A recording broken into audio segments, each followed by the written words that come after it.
இவரா மந்திரி, இவரா எம்எல்ஏ, இவர் எப்படியா ஜெயிச்சார்? அமைச்சர்களாக அவர்களெல்லாம் சட்டமன்ற உறுப்பினர்கள் ஆக்கிய சரித்திரம் இந்த முதல்வரை சாரும். ஆகவே தான் யோசனை பண்ண, சரி ஏதாவது ஒரு முடிவு எடுக்கணும் அப்படின்னு.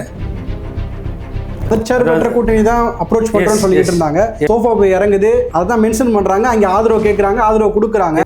வேலையற்ற வீணர்களின் மூளையற்ற வார்த்தைகளை நீயும் கேட்டு நம்பி விடாது. தவறான ஒரு கருத்து அது. அவை சோஃபாவில் என்ன கொடுக்க முடியும்? அப்ப நான் கேட்கிறேன், ஓபிஎஸ் ரிசைன் பண்ணாரு, வைத்திலிங்கம் ரிசைன் பண்ணாரு, மனோஜ் பாண்டி ரிசைன் பண்ணாரு, அது குதிரை பேரன்னு சொல்லிடலாமா?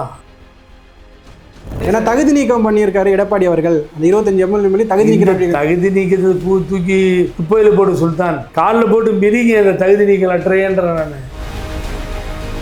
என்னெல்லாம் டைலாக் பேசுறீங்க? எல்லாத்தையும் ஒருங்கிணைக்கணும். யார்? இந்த வேலுமணி. நேற்று அதிகம் தான் வேலுமணி துரோகி போடா வெளியில். ஏன்னு கேட்டீங்கன்னா, நான் ஓப்பனாக டிபேட்டுக்கு சொல்கிறேன், அந்த ஆதாரத்தோடு சொல்கிறேன். இன்னும் வேணா இன்னும் ஆதாரங்கள் கேட்டாலும் தரேன். தான் முதலமைச்சராக வேண்டும் என்று. அறிவு கெட்டவன, அறிவில்லடா, அவனுக்கு புத்தி இல்லை, முதல்ல வெளியில வா, கடைசியா அவனும் அவன் பிஏ ஜனா 2 பேர் தான்டா இருப்பானுங்க அப்படின்னு சம்பத்து அவர் சொன்னதான் ஆயிடுச்சு. சார், விஜய் முகத்தில் உங்க தலைவரை பார்க்குறேன்றீங்க. எப்போ உங்க அந்த இதை பார்த்தீங்க? எந்த தலைவரை பார்த்தீங்க சார்? கரெக்ட், நீங்க என்ன கவனிச்சுக்கிட்டே இருக்கீங்கன்னு அர்த்தம். அந்த திருச்சி கூட்டத்தில் விஜயோட ஸ்பீச் விமர்சனங்களாக இருந்து ஆர்எஸ்ஆ அவங்களாம் விமர்சித்து பேசிக்கிட்டு இருந்தாங்க. நீங்கள் எப்படி பார்க்குறீங்க? என்ன சொன்னதுக்காக? அல்லு சில்லு. நான் கேட்குறேன், ஒரு அல்லு சில்லையே உங்களால் தாங்க முடியலையே, வேட்டியை மடிச்சு கட்டிக்கிட்டு ஈரோடு பிரச்சாரத்தில் ஸ்டாலினை பார்த்து ஆம்பளையா இருந்தா வா அப்படின்னு பேசினார்ல பழனிசாமி. அது என்ன அல்லு சில்லு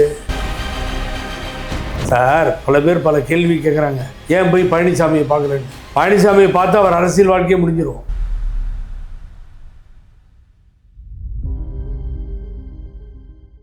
சான்ஸே இல்ல.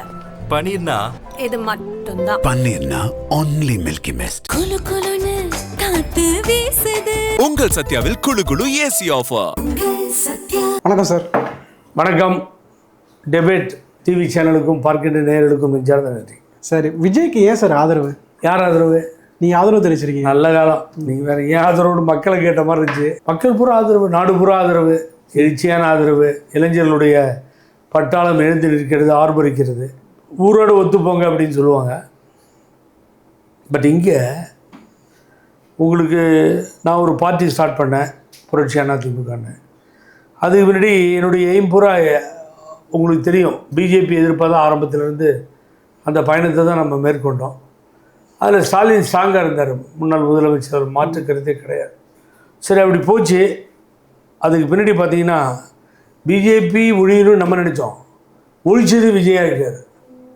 மாண்புமிகு தமிழக முதல்வர் விஜய் அவர்கள் கம்ப்ளீட்டாக பிஜேபி இல்லாமல் பண்ணிட்டார்.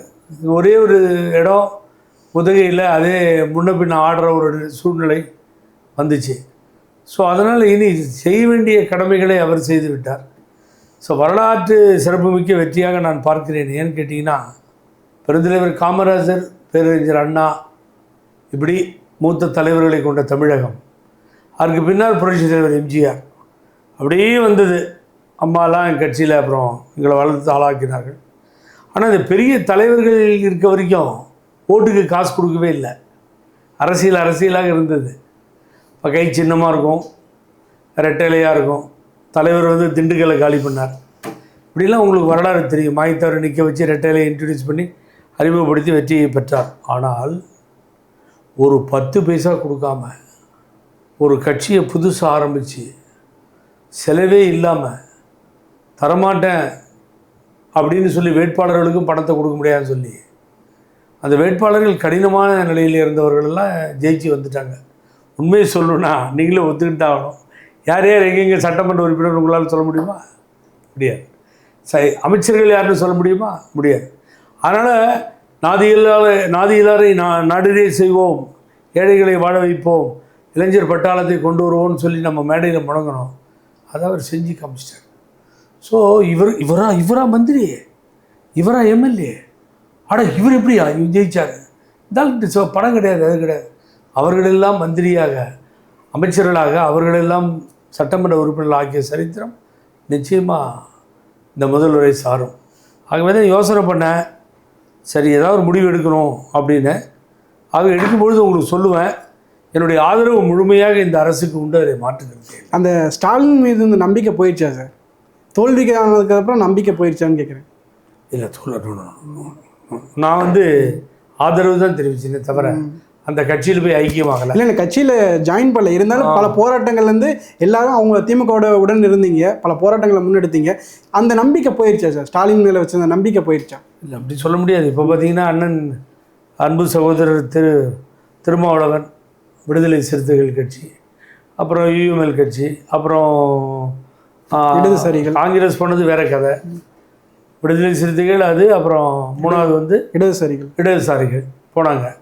இதுதான் ஸ்ட்ராங்காக பக்கத்தில் நின்று ஆட்சி அமைக்க காரணமாக இருந்தவர்கள். ஆனால் கூட இடதுசாரிகள் சொல்கிறாங்க திமுக இடைத்தேர்தல் வந்தால் நாங்கள் திமுக ஆதரிப்போம்னு சொல்கிறாங்க. ஸோ அது அல்ல. அந்த நேரத்தில் இந்த ஜனநாயகம் காப்பாற்றப்பட வேண்டும். ஒரு காலம் இந்த 4-2-8 சப்போர்ட் பண்ணாமல் போயிருந்ததுன்னா இந்த ஏடிஎம்கே 2 பிளவை வந்து 25 எம்எல்ஏக்கள் சப்போர்ட் பண்ணாமல் போயிருந்தால் ஆட்சி கவிழ்ந்திருக்குமே. ஆனால் அதெல்லாம் ஏற்படலை. எல்லாருமே அதில் வந்து உணர்வுபூர்வமாக ஒரு ஆட்சி போய்விடக்கூடாது, மக்கள் 107 இடங்களை கொடுத்திருக்கிறார்கள். இதில் நீங்கள் கூர்ந்து கவனிக்க வேண்டியது, வருவாய் மாவட்டங்களுக்கு பல மாவட்டங்களுக்கு போகலை விஜய் அவர்கள், ஜோசப் விஜய் அவர்கள் முதல்வர் போகலை. நான் போயிருந்தால் அந்த நிலைமை வேறு மாதிரி போயிருக்கும்னு என்னுடைய அபிப்பிராயம். ஆகவே விஜயை பாருங்கள், விசிலை பாருங்கள், ஓட்டு போடுங்க. அதுவே தாரக மந்திரமாக இருந்தது. அதுதான் ஒவ்வொரு வீட்டிலேயும் புரட்சியாக மாறியது. வெற்றி பெற்று இன்று ஆட்சியில் அமர்ந்திருக்கிறார்கள். சார், குதிரை பேரம் நடந்திருக்குன்னு சொல்கிறாங்க எதிர்க்கட்சிகள்லாம். நீங்கள் எப்படி பார்க்குறீங்க? 4 எம்எல்ஏ ராஜினாமா பண்ணிட்டு உடனே தாவேக்கால இணைஞ்சிருக்காங்க. 25 எம்எல்ஏ அதிமுகலேருந்து சப்போர்ட் பண்ணியிருக்காங்க தாவேக்காக்கு. அதிமுக சைட்லேருந்து சப்போர்ட்டே வாங்க மாட்டோன்னு சொன்னாங்க. ஃபஸ்ட்டு வெற்றி பெற்ற பிறகு திமுக கூட்டணி தான் நாங்கள் சப்போர்ட்டுக்கு இது பண்ணியிருக்கோம், பேசிக்கிட்டு இருக்கோம் அப்படின்னாங்க. அப்படி இருக்கப்பல நீங்கள் எப்படி சார் பார்க்குறீங்க? அது ஏன்னா மதச்சார் பெற்ற கூட்டணி தான் அப்ரோச் பண்ணுறோன்னு சொல்லிட்டு இருந்தாங்க. அப்புறம் எதுக்கு சார் அவங்க போய் சோஃபா போய் இறங்குது, அதான் மென்ஷன் பண்ணுறாங்க, அங்கே ஆதரவு கேட்குறாங்க, ஆதரவு கொடுக்குறாங்க. என்ன சோஃபா இறங்குது? எதிர்க்கட்சி தலைவர் சொல்கிறாரு, குறிப்பிடுறாரு, சட்டசபையில குறிப்பிடுறாரு. எவ்வளோ ஃபர்ஸ்ட் சோஃபா போகுது, அதுக்கப்புறம் முதலமைச்சர் போய் பார்க்குறாரு. இது என்னங்க,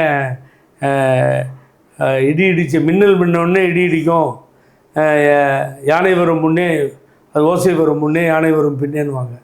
அது மாதிரி இது மாதிரி ஒரு சினிமா மாதிரி தமாஷ் பண்ணிக்கிட்டு ஒரு சோஃபா வருது, அப்புறமா இவங்க வராங்கன்றதுலாம் அதுதான் என்னது, வேலையற்ற வீணர்களின் மூளையற்ற வார்த்தைகளை நீயும் கேட்டு நம்பி விடாதேன்னு தலைவர் பாட்டு வர மாதிரி தவறான ஒரு கருத்து அது.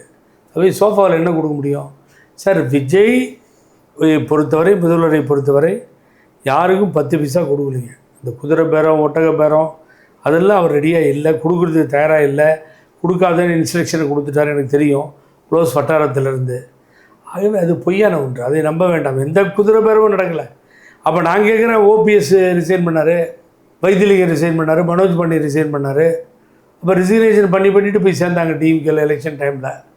அது குதிரை பேரன்னு சொல்லிடலாமா சார்? ஆனால் அவங்களுக்கு பெரும்பான்மை இருந்துச்சுல்ல சார்? யாருக்கு? திமுகவுக்கு பெரும்பான்மை இருந்துச்சு அப்போது, அந்த அவசியம் இல்லை. ஆனால் இப்போ வந்து பெரும்பான்மை இல்லாதனால தான் அவங்க அப்ரோச் பண்ணி இழுக்கிறாங்க. ஏன்னா அவங்க கூட்டணி கட்சி மேலே நம்பிக்கை இல்லை. இடதுசாரிகளும் விசிகா எப்போ வேணால் விலகி போயிடுவாங்க அப்படின்னு ஒரு நிர்பந்தம் இருக்குது அப்படின்றாங்க. அதாவது கடிதம் கொடுக்க, ஆதரவு கொடுக்குறேன்னு செகண்ட் ஸ்டேஜில் வந்தப்போ கடிதத்தை கொடுத்தாரு. அதுக்கு முதல்ல தாவேக்கா போய் வாலண்டியராக நின்று எங்களுக்கு ஆதரவு கொடுக்குன்னு யாரையும் கேட்கலையே, அப்ரோச் பண்ணிட்டு தானே இருந்தாங்க. இந்த 25 பேரையும் அவங்க கேட்கலையே, வாலண்டியராக தானே வந்து கொடுக்குறாங்க. கொடுப்பதற்கு பின்னாடி அமைச்சர் கொடுக்குறாங்க அப்படின்னு அவங்க நினச்சிக்கிட்டு ஆதரவு கொடுத்துருந்தா அது அவங்களோட தப்பு. அமைச்சர்கள் இல்லைன்ற முடிவை போச்சு. நீங்கள் சொன்ன ஒரு பாயிண்ட்டுக்கு வரேன். ரொம்ப சுல்தான், ரொம்ப கிளியராக அந்த வார்த்தையை நீங்கள் சொன்னீங்க, பயன்படுத்தி. என்னென்னு கேட்டிங்கன்னா, அதாவது கட்சிகள் லாபத்திற்காக அங்கே போயிருந்தால் அது அவங்க தப்பு. இவங்க 25 பேர் ஓட்டு போட்டதுக்காக ஒரு எம்எல்ஏ கூட எந்த அமைச்சர் பதவியும் கொடுக்கலையே தாவேக்கா. ஏதாவது ஒரு வாரியம் கொடுத்தது, அமைச்சர் கொடுத்தது வச்சுக்கிட்டாங்கன்னா தப்பு. நீங்கள் கேட்ட கேள்வி அருமையான கேள்வி. அதில் சட்ட சிக்கல் வரும், அதனால நிறுத்தி வச்சிருக்காங்க அப்படின்றாங்க. ஏன் தகுதி நீக்கம் பண்ணியிருக்காரு எடப்பாடி அவர்கள்? அந்த 25 எம்எல்ஏ தகுதி நீக்கத்தை தூக்கி குப்பையில் போட்டு சுல்தான் காலில் போட்டு மிரிங்க. அந்த தகுதி நீக்கல் அற்றையன்ற நான் மெரிச்சு கிழிச்சு அதை கொண்டு போய் ஸ்டவ்வில் போடுங்க, இல்லைன்னா கொண்டு போய் இங்கே வேற எங்கேயோ போடுங்க. இதே கிழிக்க போகுது. ஏங்க ஓபிஎஸ்ன்ற எதிர்கட்சி ஒருங்கிணைப்பாளர் இருந்தவர் 11 பேரோடு அதுக்கு முதல்ல மெர்ஜருக்கு முன்னாடி ஓட்டு போட்டது. இது வரைக்கும் டிசிஷன் எடுக்கப்படவில்லை. 2வது தடவை எம்எல்ஏ ஆகிட்டார் அவர். என்னங்க அர்த்தம்? 9 வருஷமாக ஆகுதா? அப்போ உச்சநீதிமன்றத்திலேருந்து ஆர்டர் போட்டு கொடுத்துட்டாங்க. என்னென்ன செக்ரட்டரிக்கு இதில் மேலே இது எடுங்க, சட்டசபை நடவடிக்கை எடுக்க சொல்லி சபாநாயகருக்கும் அவருக்கும் டைரக்ஷன் கொடுத்தாச்சு. என்ன நடந்துச்சு? இது வரைக்கும் எடுக்கல சார். அதனால் இதுமேல் இது கோர்ட்டுக்கு போகும். அப்புறம் இந்த டிஸ்குவாலிஃபிகேஷன் எதிர்த்து ஒரு 2 பேரோ 3 பேரோ மீதி பேர் போய் காலை பிடிச்சி சேர்ந்துட்டாங்க. என்னை பொறுத்த வரைக்கும் நீங்கள் 25 பேர் வெறும் ஓட்டை போட்டு நிறுத்திருந்தீங்கன்னா ஏதோ எதிர்பார்த்து போனீங்கன்னா அப்படி முடிஞ்சிருக்கும் கதை. ஆனால் என்னெல்லாம் டைலாக் பேசுனீங்க? டைலாக் என்ன பேசுனீங்க? எல்லாத்தையும் ஒருங்கிணைக்கணும். யார்? இந்த வேலுமணி. நேற்று அதுக்கு தான் வேலுமணி துரோகி போடா வெளியிலன்னா, பொள்ளாச்சியில் துரோகி போ வெளியிலன்னா. ஏன்னு கேட்டிங்கன்னா எல்லாரையும் ஒருங்கிணைக்கணும். எடுத்துக்கிட்டே இருப்பீங்களா? ஒன்றையும் எடுத்துக்க போகிற நீ யார்? விஸ்வநாதன், நத்த விஸ்வநாதன்.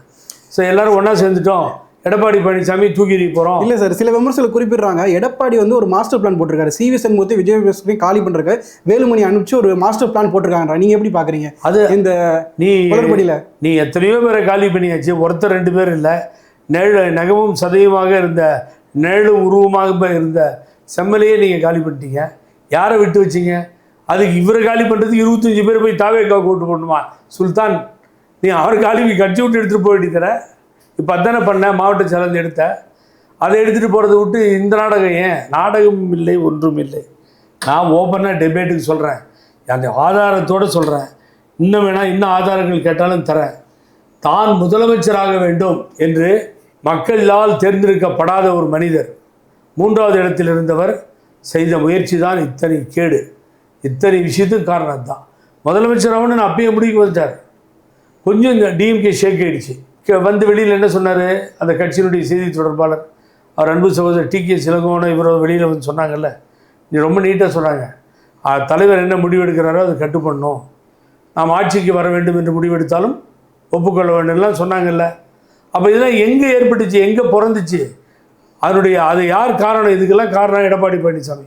எப்படியாவது ஆட்சியில் அமர வேண்டும் என்கின்ற ஒரு எண்ணத்தில் தான் இந்த திரைமறைவு வேலையெல்லாம் நடந்துச்சு. கடைசியில் முதலமைச்சர் கனவு போயிடுச்சு.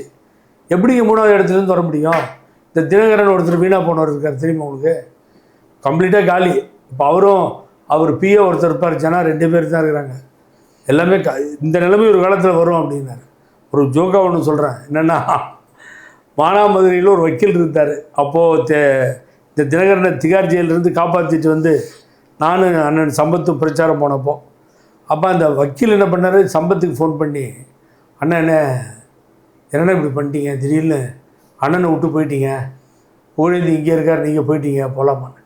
டேய், அறிவு கெட்டவன, அறிவில்லடா, அவனுக்கு புத்தி இல்லை, முதல்ல வெளியில் வா. கடைசியாக அவனும் அவன் PA ஜனா 2 பேர் தான்டா இருப்பானுங்க, வேறு யாரும் இருக்க மாட்டானுங்க அப்படின்னாரு சம்பத்து. அவர் சொன்னது தான் ஆயிடுச்சு. இன்றைக்கி யாருமே இல்லாமல் அந்த தினகரன் ஒரு லெட்டர் எடுத்துகிட்டு போகிறார் கவர்னர்கிட்ட. கவர்னருக்கு என்ன வேலை? இவர் போய் என் கேண்டிடேட்டை காணான்றாரு. அந்த கேண்டிடேட் என்கிட்ட பேசிகிட்டு இருக்கிறார், நான் ரெக்கார்ட் பண்ணிட்டேன். ஒரு இடத்துல இருக்க சொல்லியிருக்காங்க, போகணுன்னு. அதான் இப்போ ப்ரெஸ்ஸுக்கு கொடுத்தேன் அதை நான்.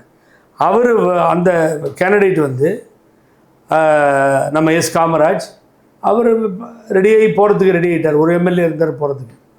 இவர் போய் எங்கள் அப்பா குதிர்குள்ளே இல்லைன்னு லெட்டர் கொண்டு போய் கவர்னர்கிட்ட கொடுக்குறாரு. அந்த லெட்டரில் காமராஜ் சைன் பண்ணியிருக்காரு. அதில் என்ன இருக்குதுன்னு கேட்டிங்கன்னா, எடப்பாடி பழனிசாமி முதல்வராக்குவதற்காக இந்த கடிதம் அளிக்கப்படுகிறது, தேர்ந்தெடுத்து அவர் முதல்வராகிறார். யார்? S. காமராஜின் சைனு. இது எங்கேருந்து வந்துச்சு? அதை போய் ஸ்டாலின் கொடுத்துருந்தா கூட நான் ஒத்துக்குவேன். முன்னாள் முதலமைச்சர், ஏன் தெரியுங்களா ஒத்துக்குன்னு சொல்கிறேன்? அவர் எதிர்க்கட்சி வரிசையில் இருக்கார். அப்போ அவர் போய் கொடுத்தா நியாயம். அப்போ நீங்கள் 3வது இடத்துல இருக்க ஆள் எப்படி போய் கொடுத்தீங்க நீங்கள்? ஆகவே திட்டமிட்டார்கள், அது நடைபெறவில்லை, முற்றிலுமாக தோல்வியாக மாறிவிட்டது. அவ்வளோதான் விஷயம். சார், விஜய் முகத்தில் வந்து உங்கள் தலைவரை பார்க்குறேன்றீங்க, உங்கள் தலைவர்களை பார்க்குறேன்றீங்க.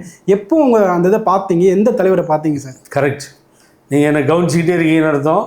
நீங்கள் இல்லை, எல்லா தலைவரும் பெரியார்லேருந்து அண்ணா, MGR. இல்லை, நேற்றுக்கு நான் என்ன சொல்ல வந்தேன்னு சொன்னால், அதாவது அவர் முதல்ல நீங்கள் அந்த பாயிண்ட்டுக்கே வரேன். கொண்ட கொள்கை, என்னுடைய நேர் எதிரி, கொள்கை எதிரி பாரதிய ஜனதா கட்சி. அதை தானே திருமாவளவன் அண்ணன்னு சொன்னார்.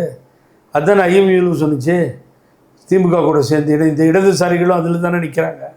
அதை தானே விஜயும் சொன்னார். அப்போ அவர் சொன்னதில் ஸ்ட்ராங்காக இது வரைக்கும் நிற்கிறாரு.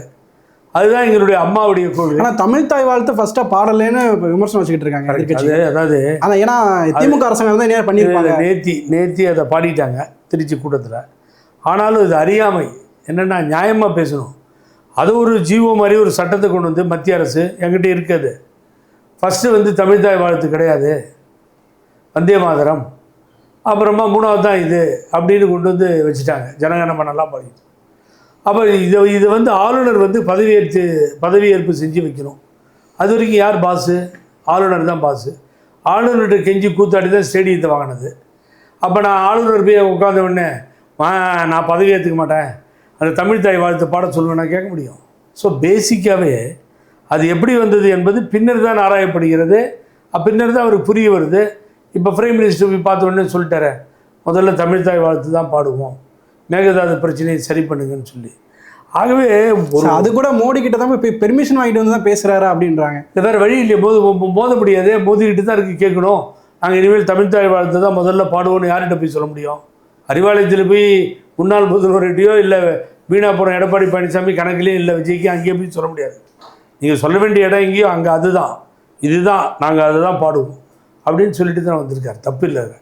ஆகவே இப்படிப்பட்ட தருணங்களில் ஆகவே ஒரு பெரிய சரித்திரத்தை உண்டாக்கியவர் அவர்கள் தலைவர்கள் முகத்தில் அவரை பார்க்கிறேன்னு சொன்னார்.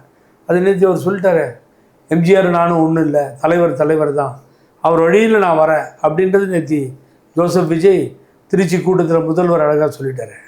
ஸோ திருச்சி கூட்டத்தில் வந்து இந்த 77 தேர்தலை கம்பேர் பண்ணி பேசியிருந்தாங்க. நீங்கள் அப்படி தான் பார்க்குறீங்களா? ஏன்னா 77 தேர்தல் வெற்றியும் இந்த 2026 தேர்தல் வெற்றி நீங்கள் எப்படி பார்க்குறீங்க? அதை தான் சார் அவர் கிளியராக சொன்னார். இல்லை கொஞ்சம் அதிக இடம் கொடுத்துருந்தா பெரும்பான்மை கிடச்சிருக்கும் அந்த மீனிங்கில் அவர் சொல்லியிருந்தாரு விஜய் அவர்கள். நான் அதிகமாக வாக்களிச்சிருக்கீங்க, ஆனால் கொஞ்சம் கூட வாக்களிச்சிருக்கலாம் அப்படின்றாங்க. அது அவர் சிரிச்சுக்கிட்டே சொன்னார், கவனிச்சேன். அதை இன்னும் கொஞ்சம் கொடுத்துருந்தீங்கன்னா பிரச்சனைலாம் போயிருக்கோம் அப்படிங்கிற மாதிரி பேசினார். அது உண்மைதான். தலைவருக்கு முழுமையான மெஜாரிட்டி கிடைத்தது. இங்கே எண்ணிக்கையில் வந்து குறைவாக வந்துருச்சு அந்த தாவேக்காக்கு. அதை அவர் ஒத்துக்கிட்டு தானே சொல்கிறார், எம்ஜிஆர் தான். அது எம்ஜிஆர் தலைவர் தான். ஆகவே அந்த டிஃபரன்ஸ் அவர் பார்க்குறாரு. ஆனால் அவர் பல இடத்துக்கு போக முடியலம்மா, அதுதானே உண்மை. சரி, பல இடத்துக்கு போகலையே சார். திருச்சி கூட்டத்திலேயே அந்த நன்றி அறிக்கை விஜய் அவர்கள் திருச்சியில் அந்த கூட்டத்திலேயே அந்த மக்கள் பங்கேற்கிறவங்க வந்து திமுக ஒழிய அலோவ் பண்ண மாட்டாங்க அப்படின்றாங்க. அந்த அறியாமையில தான் இருக்காங்களா தொண்டர்கள், தாவேக்காவோட தொண்டர்கள்? எப்படி அந்த கட்சியை அலோவ் பண்ண அந்த 5000 பேர் தான் அலோவ் பண்ணியிருக்காங்க. ஆனால் பாஸ் வச்சிருக்கோம், உள்ள அலோவ் பண்ண மாட்டாங்க போலீஸ். இப்போ வந்து தாவேக்க அரசாங்கம் தான். ஆனால் அவங்க திமுக ஒழிக திமுக எங்களை அலோவ் பண்ண மாட்டாங்க அப்படின்னு தொண்டர்கள் அவங்களுடைய அறியாமையாக இருக்கும். தவறு அது. ஏன்னா நீங்கள் ரூல் பண்ணுறீங்க, தாவேக்கா ரூல் பண்ணுது, அவங்க விடலைன்னு சொல்லலாமா? தப்பு இல்லையா? இது நம்ம போலீஸ், நம்மளுடைய கட்டுப்பாடு. இதில் முதல்ல இந்த 5000ன்றது ஏன் வந்ததுன்னு எனக்கு புரியல. இப்போ கவர்மெண்ட் கையில் இருக்குது. திமுக இருக்கும்பொழுது 5000 போட்டு ஒரு லிமிட்டை ஃபிக்ஸ் பண்ணிச்சு. எலெக்ஷன் வந்தோடனே அதெல்லாம் நடக்கலை, சரியாக பண்ணிட்டு போயிட்டாங்க. இப்போ 5000ன்றது தேவையில்லையே. இங்கே நீங்கள் பொதுவாகவே எல்லாத்தையும் சந்தித்து பேசலாம், போகலாம், வரலாம். பட் அதில் வந்து பல பேர் உள்ளே போக முடியலன்னு அவங்க ஏதோ புலம்பிகிட்டு இருந்தாங்க. அதை அந்த கட்சி தான் பார்த்துக்கணும், ஆட்சி தான் பார்த்து. இந்த திருச்சி கூட்டத்தில் விஜயோட ஸ்பீச் வந்து விமர்சனங்களாக இருந்து ஆராசா அவங்களாம் விமர்சித்து பேசிக்கிட்டு இருந்தாங்க. நீங்கள் எப்படி பார்க்குறீங்க? என்ன சொன்னதுக்காக? அல்லு சில்லு அப்படிங்கிறது. நான் கேட்குறேன், ஒரு அல்லு சில்லையே உங்களால் தாங்க முடியலையே, அது விமர்சனத்துக்கு உள்ளாதுன்னு சொன்னால், அல்லு சில்லுங்கிறது ஒரு பெரிய தவறான வார்த்தையே இல்லை. ஆனால் ஒருத்தர் வந்து முதலமைச்சராக இருந்தப்போ வேட்டியை மடித்து கட்டிக்கிட்டு ஈரோடு பிரச்சாரத்தில், ஈரோடு மெயின் ரோட்டில் ஸ்டாலினை பார்த்து ஒத்தைக்கு ஒத்த வரியா, தைரியம் இருக்கா, ஒத்தைக்கு ஒத்தை வர முடியுமா உன்னால், ஆம்பளையாக இருந்தவா அப்படின்னு பேசினார்ல பழனிசாமி. அது என்ன அல்லு சில்லு? அதெல்லாம் யாரும் கேட்கவே இல்லையே இந்த நாட்டில். அதுக்கு பின்னாடி ஆபிரகாம் லிங்கன்னு சொல்ல வராது, அபிராமின்னு ஸ்டார்ட் பண்ணி முடிக்கவே முடியல அவரால். அதே எடப்பாடி பழனிசாமி கம்ப ராமாயணத்துக்கு முன்னாடி கம்பர் இருக்குது, சேக்கிடார் எழுதினார்னு சொன்னார். அது எந்த அல்லு சில்லு? நினச்சி பாருங்கள் நீங்கள். இதெல்லாம் ஒரு புக்கு பேரை சொல்ல முடியல அந்த முதலமைச்சரால். அதையே நாடு தாங்கிக்கிச்சு சார். நீங்கள் அப்புறம் அல்லு சில்லுவை பற்றி பேசுனீங்கன்னா என்ன பேசிட்டார் தவறாக? ஆகவே ஆரம்பத்திலிருந்தே நீ வந்து பிக்சரில் கிடையாது பழனிசாமி, நானும் திமுகவும் தான் மோதிக்கிறோம், நீ உள்ளே வராத ஆட்டத்திலே இல்லைன்னு சொன்னவர் தான் இந்த தடவை அந்த வார்த்தையை பயன்படுத்தி சொல்லிட்டார். சார், பல பேர் பல கேள்வி கேட்குறாங்க, ஏன் போய் பழனிசாமியை பார்க்கலன்னு. பழனிசாமியை பார்த்தா அவர் அரசியல் வாழ்க்கையே முடிஞ்சிடும். அவர் பார்க்காம இருக்கிற வரைக்கும் தான் நல்லது. ஒரு துரோகத்தின் மொத்த உருவ போய் அவர் பார்க்கக்கூடாதுன்னு தான் என்னுடைய ஏடிஎம்கே ஒர்க்கர்ஸ் அவ்வளோ பேர் போகிறாங்க. அவர் பழனிசாமிக்கு எதிர்ப்பாக இருக்கிறதால தான் தேடிட்டு அவர்கிட்ட போகிறாங்க. அவர் பழனிசாமி போய் பார்க்காததுக்கு காரணம் தன்னுடைய கட்சி வேட்பாளரை கடத்தி தன்னுடைய கட்சி சின்னத்தை அங்கே வரக்கூடாது எடப்பாடியிலன்னு சொல்லி அந்த மாதிரி அயோக்கியத்தனமான வேலையை அரசியலில் பண்ணலாமா? ஸோ இதையெல்லாம் தான் கால்குலேஷன் பண்ணி அதை விட குடும்பம் முதலமைச்சராக ட்ரை பண்ணுது. இதை செய்கின்ற ஒரு மனிதரை எப்படி போய் பார்க்க முடியுன்றீங்க? ஆகவே தான் பார்க்கவே இல்லை. அன்புமணி ராமதாஸை பார்த்தாரு, அவரை பார்த்தார், இவரை பார்த்தார், ஓகே ரைட்டு. பெரியார் திடலுக்கு போய் ஐயா வீரமணியை பார்த்தார். பழனிசாமி பார்க்க விரும்பலை. அங்கே தான் விஜய் நிற்கிறார். நான் பாராட்டுறேன் பழனிசாமியை பார்க்காத. ஆகவே இப்படிப்பட்ட ஒரு சூழ்நிலை நிலவுகிறது. அப்புறம் என்ன பண்ணுறாங்க, நேற்று இது நடக்கலையா, இன்றைக்கி இது நடக்கலையா, கற்பழிப்பு நடக்கலையா, இதெல்லாம் இவனுடைய கேள்விகள். ஆட்சிக்கு வந்து 1 மாதம் ஆகலை, இந்த மைய அலையலை. 6 மாதம் சும்மா இருப்பேன், ஆட்சிக்கு வந்தால் தொந்தரவு பண்ண மாட்டேன்னு எப்பயும் அம்மா சொல்லுவாங்க தோற்று போனப்போ. அவங்க அதை தான் வந்து கலைஞரும் சொல்லுவார் வாழ்த்துக்கள் சொல்லி. அதையே நான் அடிக்கடி சொன்னேன். இப்போ திரு மு.க. ஸ்டாலின் அவர்கள் அந்த வார்த்தையை சொல்லிட்டார். ஒரு 6 மாதம் முடிவு வரைக்குமாவது இவங்களை சும்மா இருக்க சொல்லுங்களேன் சார். என் நாய் ரோட்டில் லாரியில் அடிபட்டு செத்தா கூட விஜய் காரணம்னா என்ன பண்ண முடியும்? இந்த மாதிரி ஒரு எது நடந்தாலும் விஜய், இது நடந்தால் அது நடந்தால் இது நடந்தால் எல்லாம் விஜய் விஜய் விஜய் விஜய்னா என்ன பண்ண சொல்கிறீங்க? 1 மாதத்துக்குள்ளார தவறுகள் இருக்கும் அட்மினிஸ்ட்ரேஷனில். அதையெல்லாம் சரி பண்ணுறதுக்கு தான் அந்த 6 மாதம் கேட்குறாங்க. ஆகவே நல்லாட்சி தருவார்னு நம்புவோம். கொடுத்த உறுதிமொழிகளை நிச்சயமாக காப்பாற்றுவார்னு ஒரு கொடுத்த நம்பிக்கை இருக்குது. வெயிட் பண்ணி பார்ப்போம் என்ன நடக்குதுன்னு. பொறுத்திருந்து பார்ப்போம் சார். பல தகவலை பயந்துக்கு ரொம்ப நன்றி சார். ரொம்ப நன்றி சுல்தான். உங்களுக்கும் பார்க்கின்ற நேயர்களுக்கும் நெஞ்சார்ந்த நன்றி.